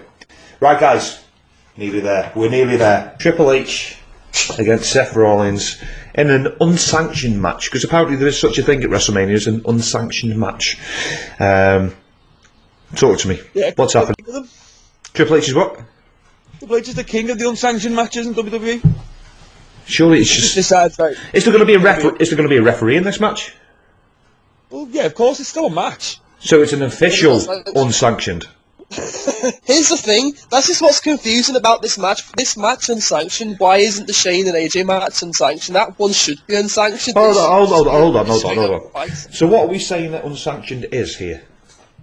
Because earlier on you said AJ and Shea match based on being put through a window should have been like a no DQ street fight match, yeah? So are we saying that that is what an unsanctioned match is? Is that what we're expecting from Triple H and Seth Rollins? I think we're expecting just an overbooked clusterfuck. Run-ins, surprises. I think we're going to see the works in this match. Okay. Yeah, I think we're going to see a Samoa Joe appearance in this one. Yeah.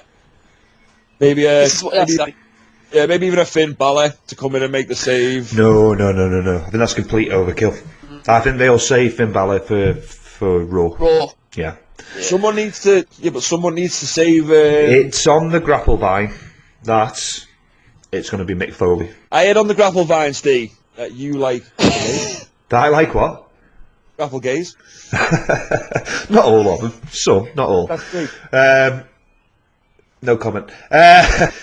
No, they're sort of based on what happened when Foley got fired off Raw and how he brought up Mr. Socko, and that Foley's going to be getting involved in this match in some form or another. Obviously, physically, he's not. There's only so much that the old guy can do now, but he could still get involved. He could still cause a distraction at least, or something. Do you know what I mean? Or he could just do Joe from behind and stick Mr. Socko down his throat, and that's all you need to do when you're Mick Foley. Take that out of wrestling context and think about dirty that just sounded. Take Joe from behind and stick Mr. Socko in his mouth. You got issues tonight, man. What's going on? Grapple gaze, Mr. Socko. It's really quite gay. So, but run-ins aside, who needs to win this match? Well, first of all, let me say, I don't believe that Triple H should have been in that anyway. I think it would have been Seth Rollins against Samoa Joe. He's brought Samoa Joe in from NXT for a reason, you know, the Destroyer, you know, kind of like his henchman. Why is Triple H booking himself into these situations? He doesn't need to be. It's a given thing now. It's WrestleMania. The Undertaker's going to fight, and Triple H is going to book himself in a high-profile match, even though he doesn't need to be in it. I think this is just the storyline that's been going for so long. They were supposed to do this, like, was it last year or before? Like, they've just been waiting so long to do this match. They had to save it for next year when Rollins is 100% fit. I think he is. I think he is. Right, okay, Chris, take his turn to tell him how wrong he is. Okay, if Seth Rollins was not 100%, they would not have had him in this match. They wouldn't even let him work the match, and he certainly would not have been attacking his knee on Raw. There's no way. Yeah, completely agreed. What I mean is, from the fans' perspective, that he's not 100% fit. So, you put him in there with Samoa Joe, and he gets beat by Samoa Joe, then that's fair enough, because from the fans' point of view, he's not 100% fit. I think just because Triple H is an absolute evil bastard, and he wants to pick apart Seth Rollins while he's not 100% in kayfabe terms, I think that's the theory here, is Triple H wants to pick his bones because he's an injured man.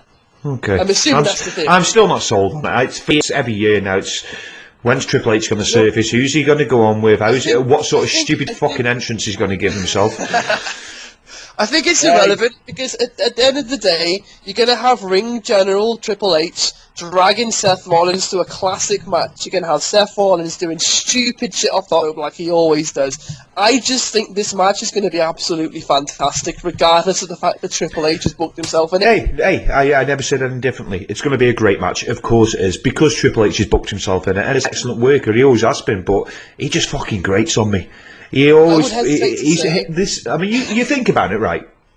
The Stephanie McMahon Triple H angle has been going since the Attitude Era. Non-stop, without a break, it has been going. And it's the same Triple H. The only difference between Triple H and then is he's got short hair and he occasionally wears a suit. That's the only difference. Because it's a heat magnet and it has been for 15 years. Really? And it always... Do you watch Raw? Do you see the reaction that he gets from the fans? It's not a major heel. It's a boredom. It's the fans are like, oh, for fuck's sake. Stephanie McMahon is more over as a heel than Triple H. I think Triple H bores people. I completely agree. Stick a pair of trunks on him, stick him in the ring, he's far better off. But that's not his role in the WWE anymore. His role is, and I will be completely honest, I'm not a big Triple H fan, but what he has done with the WWE since he's taken over, management is phenomenal. You can't question it. What he's done with NXT 205, the UK, WWE UK, what he's done on the main roster, what he's done with the Hall of Fame, bringing back old timers you'd never think you'd ever see again. For fuck's sake, Jim Cornette is presenting a Hall of Fame inductee tonight. Jim Cornette. Now, I went to his live stand-up show in Manchester a couple of years ago. If Triple H had heard the things he was saying then, he would not be asking him to go on the Hall of Fame tonight. I'm telling you that. I can't wait to hear it. I can't wait to hear what comes That's out it. of this match tonight. That's his calling in life for me. And he should stop booking himself in these main events. I do question why this is non-sanctioned. I think this match should be... I mean, this is not like... It's just not Reigns versus Triple H like last year. This is Seth freaking Rollins. This does not need to be a no DQ or non-sanctioned match, whatever the fuck it is. They could have a quality technical wrestling match. I don't know why they feel the need to just overbook it like this. I just don't understand. Unless it's literally just so they can get Samoa Joe on the card, but like you say, why wouldn't they just have had Joe versus Rollins in the first place? Yeah. It's sad that he's not booked on this card, honestly. Hey, Triple H is a clever guy, right? No doubting. You would swear that he is a chip off the old block. You'd swear that Vince McMahon's his own father. There'll be a reason for this. And at the end of the match, I will be the first to hold my hand up and say, you know what? I knew something special was going to happen, but I didn't know that this would happen. And something will happen at the end of the match. Everybody will walk away from Mania remembering that one moment. I'm predicting that we're going to see Rollins and Joe going forwards from this, whether it'll happen at Mania or next pay-per-view. I think that's going to be the next program for Rollins. Yes, absolutely. I agree with that. Yeah, absolutely. So let's predict a winner. Before we get into what we are assuming to be the main event of Mania, let's predict a winner of this, which is a very important match on the card. Are we going with Seth Rollins or are we going with Triple H? I'm actually gonna go Triple H because I think there's more to get out of this storyline. I think if you have Rollins win, now I just don't see. I think we're gonna see Triple H take advantage, do something to his knee, get like a desperation. I mean, this is gonna basically battle of the pedigrees. So I think that we're gonna see Bastard Triple H get the upper hand, pedigree Rollins, and I think Triple H is actually gonna. I think. Any other time I would say Rollins should win at Mania, but I just think that we're going to see involvement that's going to lead to Triple H winning, and this storyline's going to continue. Okay. I agree with what you're saying about the involvement and everything like that, but I just don't think Triple H needs the win. And I think Rollins deserves the moment here. He really does. He's been a babyface now for so long. He needs to get some recognition for it, and I think that that'll come at Mania. I might be wrong, but I'm going to say Seth Rollins to win. Okay, I'm going to go with Triple H on this, as much as I hate to say that, but the reason being, Seth Rollins going in this, storyline-wise, is injured. If he loses, especially with outside interference, he's lost nothing. He still walks out of Mania strong. Exactly. They can. I've listened to what Chris has said, and I do agree. This is still got legs. This is not going to end at WrestleMania, particularly because of the injury. It's not going to end at WrestleMania. I think Triple H will win, because he's booked it himself, obviously. I remember booking my own matches. It's what you do. It's the given. And then Rollins will go on, and then he will work. He will work an angle with Samoa Joe. He will possibly work an angle with Kevin Owens as part of Triple H's new faction. But that's. I don't want to rant on too much about Triple H, but that's a shit idea as well. And then there'll be the rematch between Rollins and Triple H around SummerSlam. Maybe drag it out to Survivor Series. That's what I think is going to happen. Because Triple H likes to get his shit. So, there we go. Looking forward to it regardless. Joking aside, it's going to be a great match, regardless of what I think about Triple H. Right, guys, we've made it. The main event of WrestleMania 33. Goldberg, the Universal Champion. Because that really is a thing. I'm not joking, that really is a thing. Against Brock Lesnar. This is another one of them. This match didn't interest me like 13 years ago when it was first on. It doesn't really interest me now. I've never been a fan of Goldberg, full stop. I remember I watched WCW. I remember when he debuted, thinking was black trunks, bald head, goatee. Oh well, looks like someone's getting pushed because he's Steve Austin. Yeah, absolutely, 100%. Yeah. That's all Exactly. that was. I was just like, oh look, Steve Austin, but he's more intense and he doesn't say funny things or do anything entertaining. You can't deny though, mate. He sold tickets, right? He sold tickets. He sold a lot of merch. He was the face of WCW. Love him or hate him, Ultimate Warrior. As I said, even you know what? Even to an extent, Hulk Hogan. They weren't just wrestlers. They weren't, but they sold tickets. And when you're in the Mike, you know just as well as I do. We booked Britannia Wrestling Promotion shoulder to shoulder for the past 7-8 years together. It's all about what puts arses every 18 inches, what puts arses in seats. About whose posters sell out more than anybody else's on the merchandise store. That's what it's all about. Goldberg did that for WCW. Has he got the same impact in WWE? No, of course he hasn't. Of course he hasn't. But I understand why they brought him back. I do understand that. Yeah, I mean, I don't disagree with what you're saying. I completely understand why they brought him back. But I mean, me personally, I've got no investment in this because I never liked Goldberg, and you know, Lesnar's Lesnar. He does what he does. He goes out there, he fucks people up. Now he's had his last 2 appearances where he's actually been in matches and been made to look a dickhead. Yeah. I honestly think this match is going to go Lesnar basically raping Goldberg, okay, beating him like he owes him fucking money. You know what I mean? I get it. It's gonna, Goldberg's gonna do his big entrance. He's gonna spit fucking fire, and maybe his kid will come out with him. Who knows? But for me, guys. Okay, the first time it was a shock, was it not? When he beat Goldberg, so when Goldberg beat Brock in 1 minute, yep. It was a big shock. I like that. I liked it because everybody was talking about it. There's a lot of negativity, but they were talking about it. The fact that you then threw him out in the Rumble, I like that. But what I wanted to see is Goldberg wrestle against Kevin Owens. Because now we've not seen anything Goldberg wrestling-wise for 13 years. And in that time, he's returned. 100 seconds. 100 seconds. He's returned and beaten the guy that beat The Undertaker's streak at WrestleMania, the legit hard man in the business. He's eliminated him from the Rumble. He's won the Universal title, which means fuck all. And now he's in the main event, and he's done nothing. Nothing. I wanted to see a little bit of Goldberg, just a little bit, against Kevin Owens, who would have made him look $1 million before he went into this match. If you told me 13 years ago, after their last fucking match at Mania, they were going to wrestle again in 2017, I would have told you to get fucked. Because I don't know why this is the main event of a WrestleMania, let alone for the Universal title. Just cannot fathom. And yet I get it that Goldberg is a draw and he sells tickets or whatever. But I just think it's disgraceful that they would put this in what we assume is the main event position, also the final thing on the card. It baffles my mind that it's going to be the main event, because how you can expect anything other than another squash in regard to either guy is beyond me, because if this match goes any longer than about 5 minutes, it's going to fucking fall to pieces. I'm intrigued. I can't wait to watch it, because it'll be a fucking train wreck if it goes longer than like a minute and a half. I can't wait to watch it, but it boggles my mind this is the main event. Do you know why I think they'll sell a bit of time?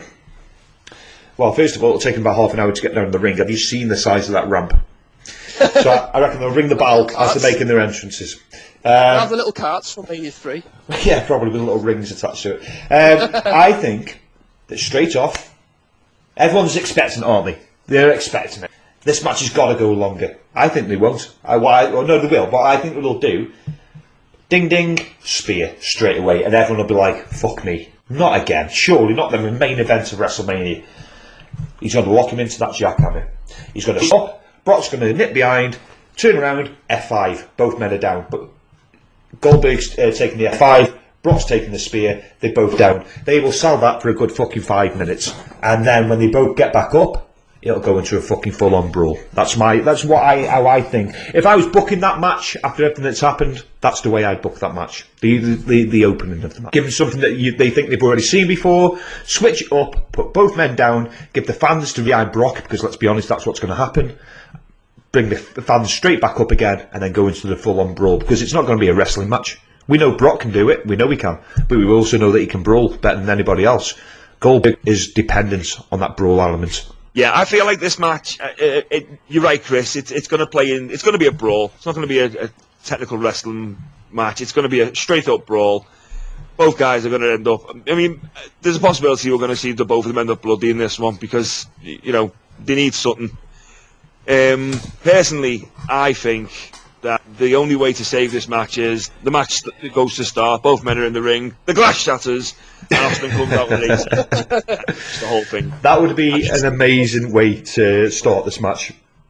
Absolutely. Why not? Why not? They did it in WrestleMania 20. Why not do it again? I mean, it'd be good to do it this time with no advertisement. That would really shock the fans. Yeah, that place was going to melt down. Especially at that time. I mean, you think about it. With the pre-show, and with everything else that goes on before the year, and then WrestleMania, you're talking 6 to 7 hours. That those punters are in that arena watching wrestling. That's a long time. For anybody, that's a long time. They're going to be exhausted, mentally, emotionally, and physically exhausted come the main event. And then you've got these two guys. You've got the old guy walking down that nobody cares about. You've got Brock Lesnar going down there. You know what you're going to get with Brock. But then to have that glass shattering, everybody will get an injection of energy. Everybody will be up on their feet, screaming. What a way to start that match off. Okay, Austin will be more over than both of the guys in the ring, without a doubt. Same as WrestleMania 20. But you know what, WWE? You booked that shit. You've expected that shit. Do something about it. And I think that might be your answer. Good call, Mike. I think that might be the answer to it. Get Austin back in there. Just have him say enough, do the match, and then start over. Stunner, Steve Weiser, home.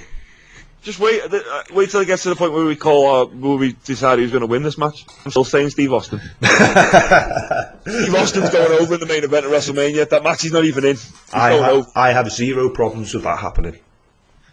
Failing that, though, guys, do we think that... I mean, Mike, you mentioned them getting busted open a little bit earlier. Do you think that's the way that they could potentially have this match go longer and have the fans still be invested in it? Have it be a bloody, just a fight, a brawl? Do we think that's the way that maybe they're going to try and get around this? Because, I mean, obviously the fans are going to turn on it goes to them, because I don't think Goldberg... I mean, we don't know. The thing is, we haven't seen him wrestle Kevin Owens. I mean, we don't even know if he can go more than 5 minutes without getting blown up. Yeah. Exactly, he's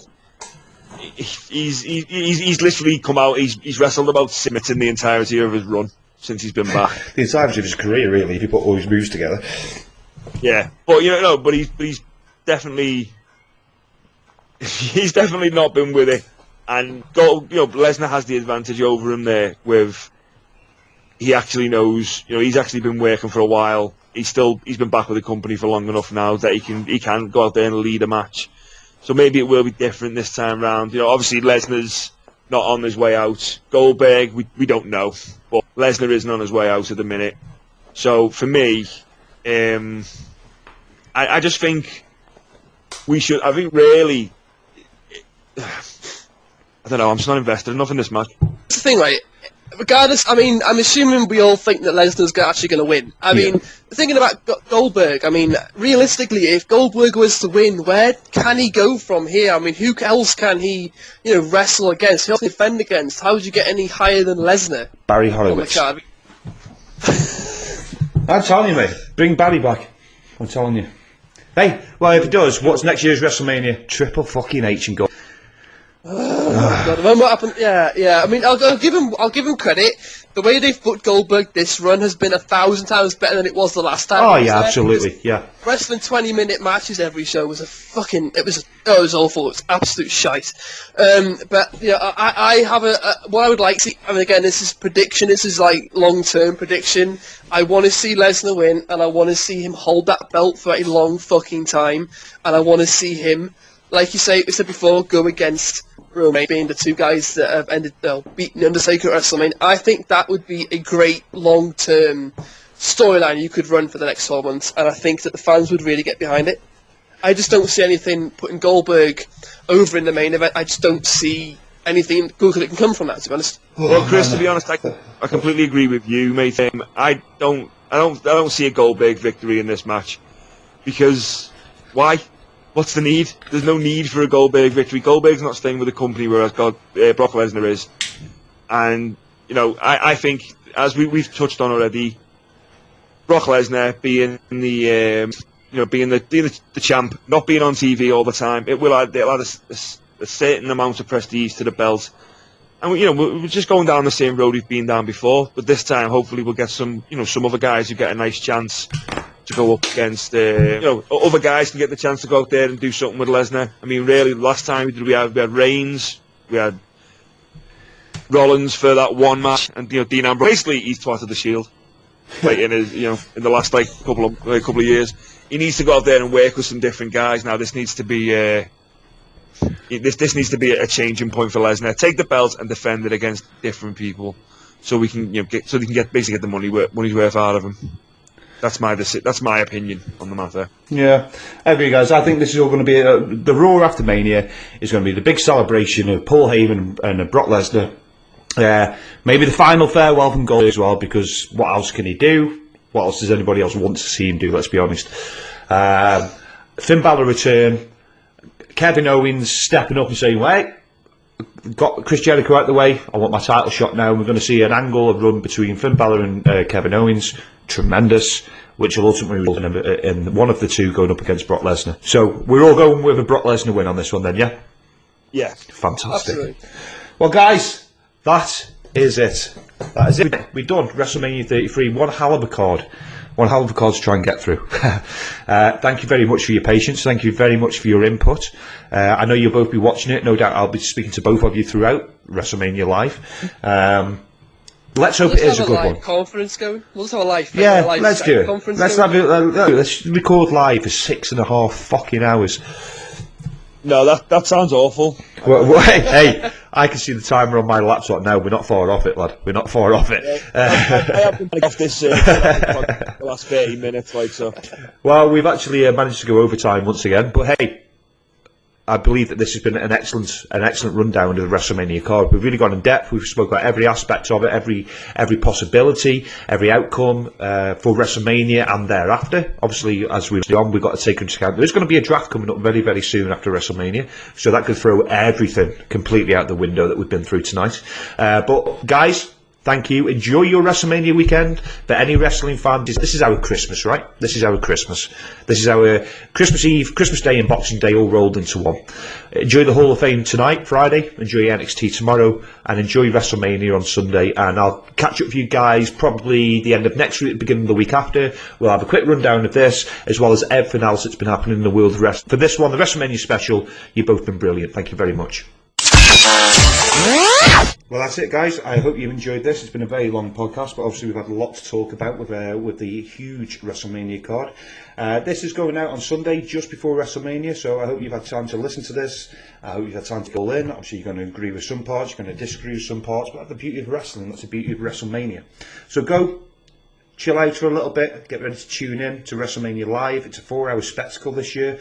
I hope you enjoy it. I'm sure that I will. I will be watching live. I will be taking notes ready for a future episode of this podcast, which we will get up there as soon as possible. Also, don't forget, coming out along with this episode will be a special episode, which is the normal ISACS Wrestling Podcast feature, which will include music from unsigned local bands from the UK and a very, very special interview with the owner and founder of WAW Wrestling down in Norwich, the father of WWE Superstar Paige, Mr. Ricky Knight. So make sure you tune into that one as well. Download it, and as always, don't forget to like us on Facebook, follow us on Twitter, subscribe to us on iTunes, and get to rate,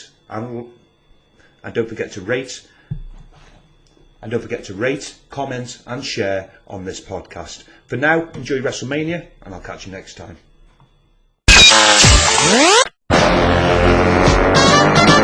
You have been listening to the ISACS Wrestling Podcast. Follow Steve Saxon on Facebook, Twitter, and YouTube at ISACS Podcast. And remember to subscribe and 5-star rate this podcast on iTunes. Ladies and gentlemen, Steve Saxon has left the building.